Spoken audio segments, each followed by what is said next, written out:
So I'm convinced that anyone who identifies as an incel should be obligated to read modernist poetry. I think it would do them a lot of good. Maybe not Ezra Pound, but definitely T.S. Eliot. T.S. Eliot manages to capture the crippling self-doubt that is endemic in the modern age in a way that is both pithy and exposes you to a lot better art than you would have found otherwise. Eliot's my boy, highly recommended. It is hard for me to pick what would be my favorite T.S. Eliot poem. The Hollow Men, The Wasteland. One that I have a particular soft spot for is the love song of J. Alfred Prufrock, a poem that begins, "Let us go then, you and I, when the evening is spread out against the sky like a patient etherized upon a table." You can't top that for opening lines. Hi, I'm Phil, this is a video, and this is part 2 of the story behind the short film. In our previous installment, I told you guys a story about Reservation Required, my own attempt at doing kind of the vibey, mysterious, Wong Kar-wai type story. I introduced you to Constantine, my creative partner who I've worked with for many, many years, and we heard his side of the story about how things didn't quite work out the way he'd hoped either. Today, we're looking at another version that involves a lot of that same material. This version is titled Prufrock. It uses the love song of J. Alfred Prufrock as a kind of a through line to edit the short film into what's basically a video poem. The real meat and potatoes of this short film came about because one of my goals in making the original short was to capture the driving look that Wong Kar-wai used in Chungking Express and then much more heavily in Fallen Angels. I wanted to capture the neon lights of a dark city with a character kind of in and out of shadow while constantly driving, smoking a ton of cigarettes, and just looking angsty in a kind of a evocative Austin light. Unfortunately, the camera that we had picked up, we didn't have time to practice with, and it might have had a couple of pieces missing, I don't know.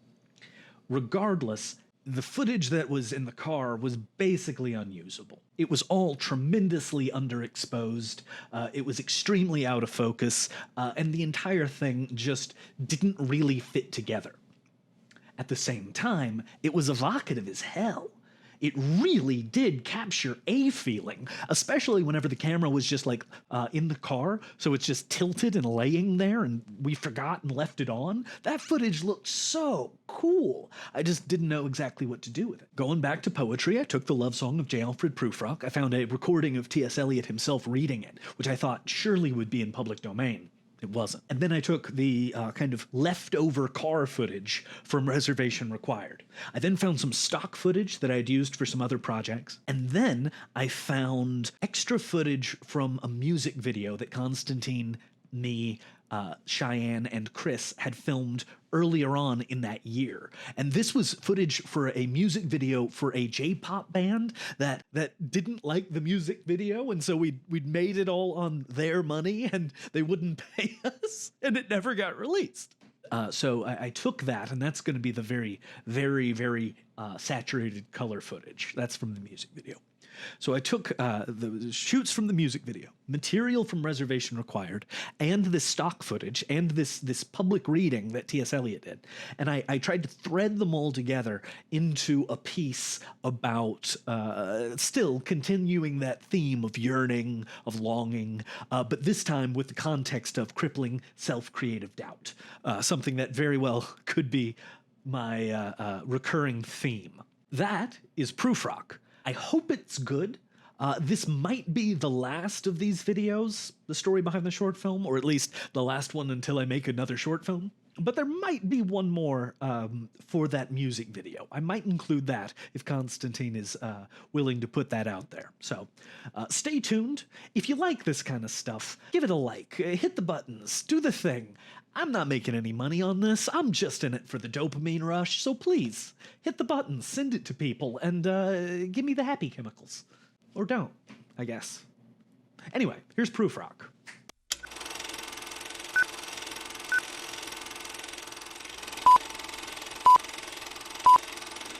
Let us go then, you and I, when the evening is spread out against the sky like a patient etherized upon a table.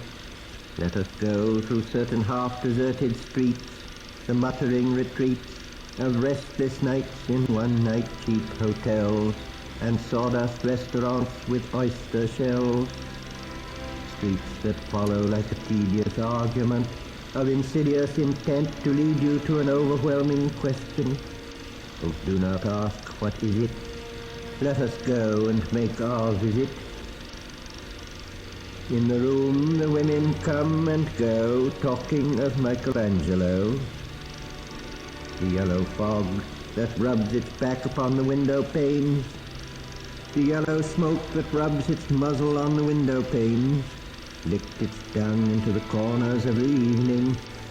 Lingered upon the pools that stand in drains.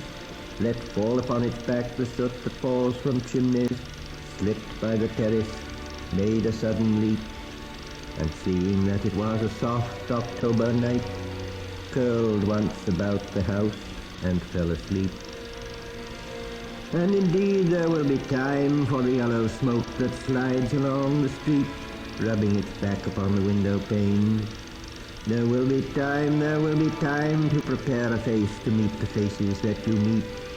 There will be time to murder and create, and time for all the works and days of hands that lift and drop a question on your plate.